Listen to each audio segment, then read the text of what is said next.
Whether you're working on the degree or you've just graduated, you're probably wondering what's next.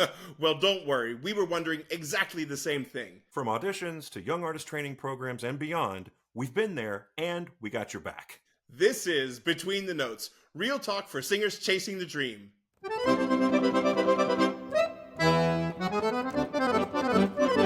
Thank you for joining us on this episode of Between the Notes. We have our guest, Beth Clayton, who is an integrative performance coach. And today we're talking all about the tools for mental well-being for singers, how to create stability in an environment that can oftentimes be very unstable. I love it, yeah. I think, so often singers, we go through this process where we audition and we try to put ourselves out there. We submit applications. We do all of these things. And then we wait and we wait and we wait. And sometimes out of the blue, we get accepted. And then other times, of course, we either don't hear ever anything, and which leaves us, what happened? What are we? It's like, that's almost like getting ghosted, right? It's like, wait, what's going on? Or you do get the rejection letter, or you find out from your manager that they went in a different direction because of, or whatever it is. Sure. And so I was hoping that you could talk with us a little bit about how singers can have a bit larger or start developing a toolkit for dealing with those. It seems like in every stage of the career, we kind of are dealing with that in some way or another. Well, with the 1,000,000% subjectivity of the art form, it's just inescapable to a certain extent. What I would lean into, and I've been talking a lot about this lately, and it's not just with younger singers. Sometimes it's with, singers very much in career who need to remember this. But as we're teaching, even from younger ages in undergraduate and all this, in our programs, to help people learn how to be their own best self-assessor, to really learn what they think and what they know about their instrument. Certainly people who are more in career are going to have a better concept of this, or it may have been torn down by some, debilitating situation or a project that didn't go so well. But it's about, because there is such a barrage of information thrown at young singers and all singers throughout our lives, because we're always subject to the discretion of others in terms of conductors, directors, colleagues. Well, I always do it this way. Oh, really? How special? But always having to know that we're going to have opinions, we're going to have information thrust at us. That if we continue from an early point, everything takes practice, right? Yeah. Pun intended. It just does. Yeah. But learning like, okay, wait, I understand what that feels like in my voice. And I've said this to a number of clients. It just came to me one day. I was like, oh my gosh, I'm always fascinated by words, but we want to be sensational, right? We want to be a sensational singer. And you think, what's the root of the word? Is sensation. What is this? It's a sensation. It's a sensation. It's a sensation. And we want to be able to sort of figure that out objectively as best we can. Because at the end of the day, is no matter how wonderful your voice teacher is, or your favorite coach, or the most brilliant diction person, or the conductor who has these ideas, you have to be the one who knows on any given day how you did. Yeah. We can't always look to others and say, well, how did you think I was? Was I good? Oh my God, was I flat? Was it in tune? Was it, you need to know those things about yourself. I think so often young singers are such people pleasers. And so they're always just trying to make whoever's standing in front of them happy. And because of that, they never get a sense of self, and they never have that opportunity. So this is amazing. Well, and I think that's built in almost to the way we are educated in doing this, right? Like it's always like, please teacher, tell me what I'm doing, or how this could be better. Please diction coach in a language I don't speak and I didn't grow up listening to. Tell me, everything about how the nuance of this and this and that and that. So it kind of trains us to be looking for this affirmation from outside people. And I think we talked a little bit earlier about having a team of people that you trust. And I think, at the center, the nucleus of that team is you, the singer. I've had teachers, I've had coaches, I've had other people say, I think you should do this. You should tell the stage director you're not going to do this, or say yes, and you're just going to go out and do what you want anyway. I was like, that's not me. I can't do that. There are other people that I know who are just like, oh yeah, sure, no problem. And then when the curtain goes up, they do whatever they want. But that is not, I will not perform well because I will be so worried. Not that you're a bad boy, Brian, but that I'm not being a team player. And I like being a team player. And at the end of the day, as star driven as this industry can be, it is a team that gets together and puts on that show. It's a very collaborative art form. Yeah. It is, but we have to be real about that too, though. Sometimes there's simply more responsibilities for certain roles that you're going to sing.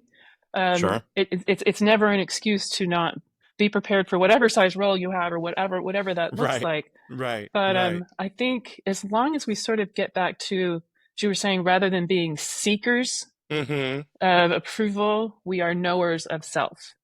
And so I just love this. That. Yeah, I love it so much. And knowing thyself.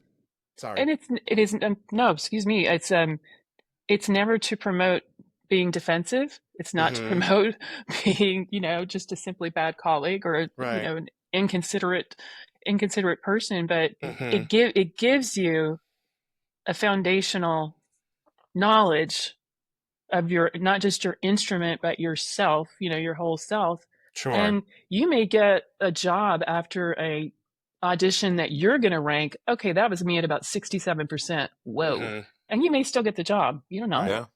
And on those days where it's like, oh my God, it's the best I've ever sung that, and you don't get the job. So I mean, because not all the things make sense.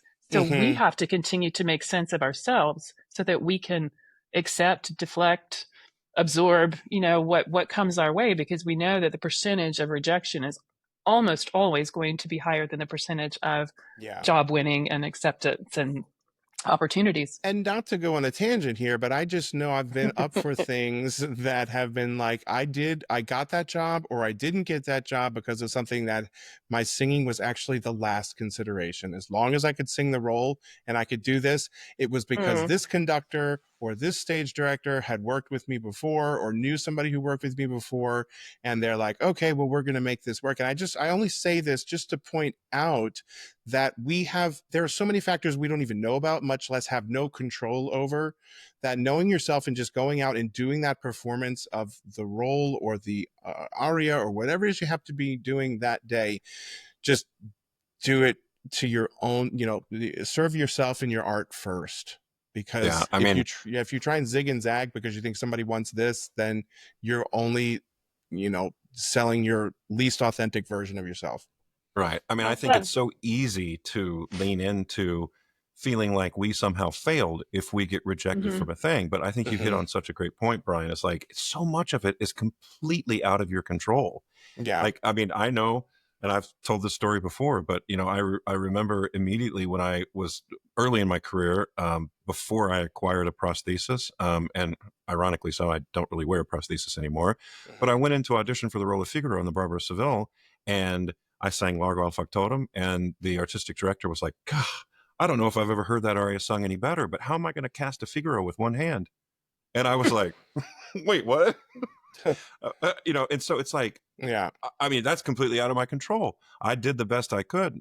Spoiler alert, I didn't get the role, but at the same time, it was really easy for me to feel like I had failed. Like, if I only would have had, but then it's like you start following that line of logic, right? Like if I only would have grown another hand in the womb, then I'd be, Well, I mean, talk about don't criticize the unchangeable. I mean, or don't, make that a fallibility when that is absolutely 1,000% out of your control.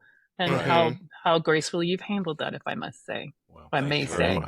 But again, we can only control what we can control. Yeah, and again, this isn't to promote delusion.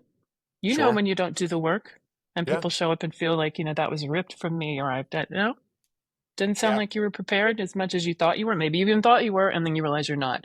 So I think it's also the ability to, the thing that we should be seeking is useful information, not simply validation or kudos or people who are just your, fair weather supporters. Oh, for sure. I will quote, I can't say it without quoting my wife, Patricia, because she says, I want people to tell me the truth. Yeah. And I said, we can all go back and quote, like, Jack Nicholson and A Few Good Men, quote, also showing our age, Sure. You can't handle the truth. but we have to be able to handle the truth. And, some days so true. it's about, I in my background, I also studied, I did a double major in undergrad, just in music education and voice performance, partly just to appease my parents. But there was a lot of early education stuff in that. And I remember student teaching for these little tiny children. And it was when they were only beginning in educational systems to do positive reinforcement. I love how David is sitting so quietly at his seat while two other little boys are, just absolutely not acknowledging that at all, but, bringing the light. And it in that setting, it was effective. And I also believe in that. When I judge the Met competition and I do the feedback, I say the first thing I'm going to ask you, tell me 2 to 3 things that you loved about your performance today. Yeah. Back to the self-assessment. You need to know how you did. Yes. And then I'm going to offer you a couple of observations. Okay. And anything I've written down, I'll show you if you want to see it. Or, but I said, it's just an observation. I said, there a couple of times, especially because I'm a mezzo, then, I feel very kin to, mezzos who are singing. So if I know something super specific, I say, you might want to take a look at that, pronunciation or that rhythm or that, whatever, because that's black and white. Right. But the other things, it is about finding this balance. We're just constantly finding the balance without neutralizing, because what makes artists are the peaks and the valleys and the interest and the passion and the moodiness and the whatever that is. And then we just have to know how to survive in between those peaks and valleys. But it's never about trying to live on a platform. Between the notes. It's so true. To your point, that self-awareness, I think it was Michael Keaton or Bryan Cranston, they've famously been quoted for saying, it's like, once they realize that, like, when you go to an audition or a performance and you sing and you perform or you deliver the monologue, whatever it might be in whatever medium, that's the gig. If you stop worrying about whether you get the job or not, you just try to give the best performance. And maybe even one subsect below that, you give yourself 2 or 3 goals that you have for that audition or for that performance, however you want to think of it. And then that's how you can sort of, did I accomplish those goals that I set out for? And were those goals, sort of like thoughtful? And then it takes your mind. It's almost like, well, getting the job would be great and getting rejected sucks, whatever. But hey, I went in there and I accomplished the goals that I set forth and was able to, again, just sort of that idea of like being self-aware. To your point, I love that. I love that way to look at it, because you're saying, how do we create stability? That's a concretized strategy. If you have a couple of goals that you can accomplish, because that's gonna steady the ship, know. And then we all know, singing is a full body sport. And so other things that cause stability, and this has nothing to do with anyone's particular weight or level of fitness or whatever, but it's being aware, of, I often ask, clients or young singers or whatever, in whatever context, have you ever surfed? Have you ever water skied? What things have you done to work on your balance? Like literally, physically, but also figuratively. Because that's going to keep our core engaged. We need it to sing. Yeah. We need that strength and that. But then there's all the symbolism of that too. You want a strong core so that you can manage, you can navigate, you can withstand, stormy moments. You can withstand. I love that so much. I mean, the emotional flexibility and, kind of like you're saying, just the ability to go with the flow and realize, what do you need in order to steady that ship, so that you're then able to deal with a stage director who, asks you to do something that you're maybe don't feel super comfortable doing, or you're just not able to feel like you do it well, or the conductor who might be, inconsistent with their tempi or wanting a faster or a slower tempo than you want, if you've made sure to kind of like give, check off what you need for that day, you'll be much better off ready to deal with those kinds of issues. Because for me personally, the stage directors could throw me things, and I was always a little self-conscious because I just didn't feel like a natural actor. I think I got past that at a certain point in my career, but certainly early on, I just was very self-conscious. And the conductors and I usually got along because I would play piano, and I just was, I just felt more confident as a musician than I did. But if there was a time where somebody, threw me a curveball and they were really strong about it, I could very quickly spiral and unravel, and then my singing would go down the tubes because I just wasn't at my core, I think, taking care of the things that I needed so that I could then. But sometimes people just ask you to do things that you're just within. They're not within your realm of like what you can do. And that's a whole nother episode, but just to get back to it, I just think that is so important, because many people just get up in the morning and say like, oh, I don't feel so great today. Well, I probably won't sing so well, or I feel great. It's going to be awesome. And there are so many things that we can do to help set ourselves up for success that are more than just, oh, today's a good day, today's a bad day. In fact, on the bad days, you need even more of those things to be like, okay, whatever it is that I need to be calm and to go out and be relaxed so I can give my best performance. That's what I need. That's what I need to do. Yeah, I mean, it's this is more going towards like a vocal idea, and everyone's going to have their own language and their own way they come up with this. But I've really been focusing with a lot of people. I was recently working with some students at Rice University. Oh yeah. And we were talking about the value of having functional exercises. Meaning, and I studied most of my years with Trish McCaffrey, and so I certainly wouldn't suggest that she's not influenced some of the things I've said, or Mark Schnabely, some of these exercises. However, it's the purpose of them. So it's on those days when you wake up on a Tuesday randomly, and you need to see where you are. What are the go-to exercises? I mean, I have 2 or 3 that I really believe in. I shared a few of those with them and said, please, incorporate this into your own teacher speak, into, whatever. I'm not trying to be your voice teacher or your coach here, or your vocal coach. Are these vocal exercises that you're talking about, or mental exercises, or? It's vocal. Yeah. Because they're practical and you can practice them. And what I emphasize to people, I said, this is not about the quality of your sound. Yes. This is not about the beauty of your sound. This is B flat investigating how are these 2 flaps adducting today.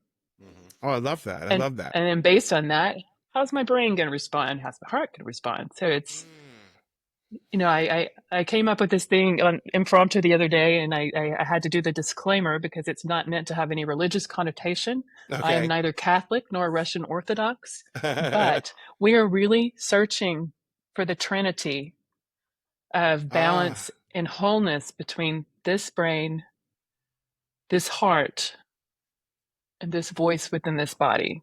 Oh yeah. So it's a very triple, related thing. And sometimes one thing is going to feel stronger than the other, and therefore they're going to recalibrate.